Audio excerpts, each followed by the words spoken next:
Bem-vindos ao canal Baita Mundo, eu sou Vitor. Hoje iremos falar sobre a história do urso Wojtek, um urso marrom órfão que se tornou um soldado oficialmente alistado no exército polonês durante a Segunda Guerra Mundial. Mas antes de começar esse vídeo, vou pedir a todos vocês, inscreva-se no canal, ative o sininho de notificação, deixa o seu like e comenta também o que vocês estão achando do vídeo.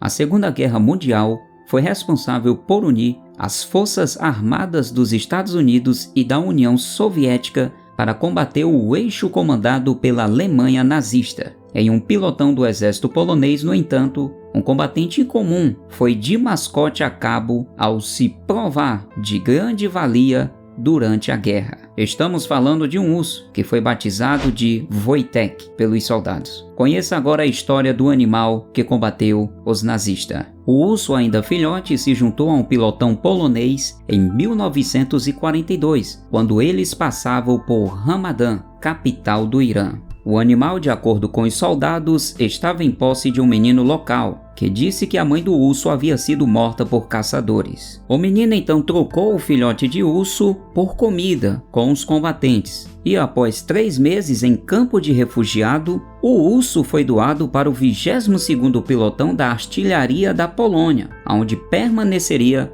até o final da Segunda Guerra. O pequeno urso caiu rapidamente no gosto dos soldados, que o batizaram de Wojtek, uma junção das palavras guerreiro e feliz. De acordo com o depoimento de membros do pilotão, o urso era tratado como um filho pelos membros da companhia, que o alimentavam com leite e leite condensado em garrafas que simulavam mamadeiras. O animal então foi crescendo e passou a comer frutas, peixes, mel e marmelada. Extremamente dócil e obediente, o urso dormia nas tendas junto com os soldados e foi ensinado a bater continência e a marchar em 2 pernas ao lado dos companheiros. Wojtek adquiriu alguns outros hábitos estranhos dos demais combatentes. Desde filhote ele aprendeu a lutar com os humanos. Além disso, o urso tomava café pela manhã e adorava beber cerveja durante a noite com os companheiros. Wojtek também adquiriu gosto pelo cigarro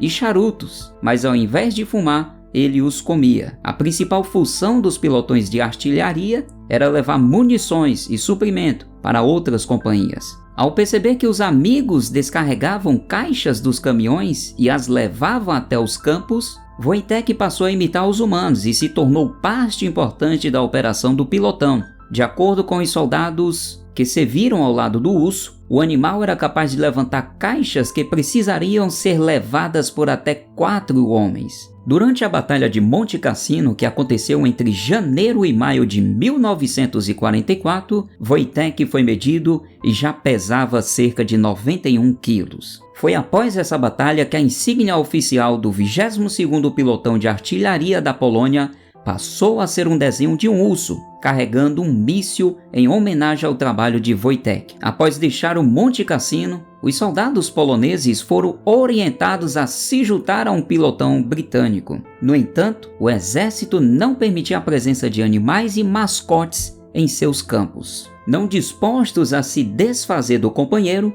os poloneses utilizaram uma solução pouco ortodoxa. Alistaram Wojtek como soldado do exército polonês. O urso tinha seu próprio número e até salário. Ao fim da guerra, ele ainda seria promovido a cabo. Quando a Segunda Guerra Mundial terminou em 1945, o 22º Pelotão de Artilharia da Polônia estava em áreas rurais da Escócia e foram orientados a ir para a capital do país, Edimburgo. Os soldados ficaram lá até 1947, quando foram liberados. Wojtek, que ficou muito popular entre os moradores locais, foi então doado para o zoológico de Edimburgo, onde permaneceu até o fim da sua vida em 1963. Durante todos esses anos, o urso era frequentemente visitado por seus companheiros de guerra, que a contragosto da direção do zoológico jogavam cigarros para o amigo. A história de Wojtek foi reconhecida em diversos museus, como no Museu Imperial da Guerra, onde existia homenagens ao urso. Em Edimburgo, uma estátua do tamanho real foi construída para celebrar a memória do cabo, que também tem a estátua em Cracóvia, na Polônia. Esse foi o vídeo de hoje, eu espero que todos vocês tenham gostado. Até o próximo vídeo.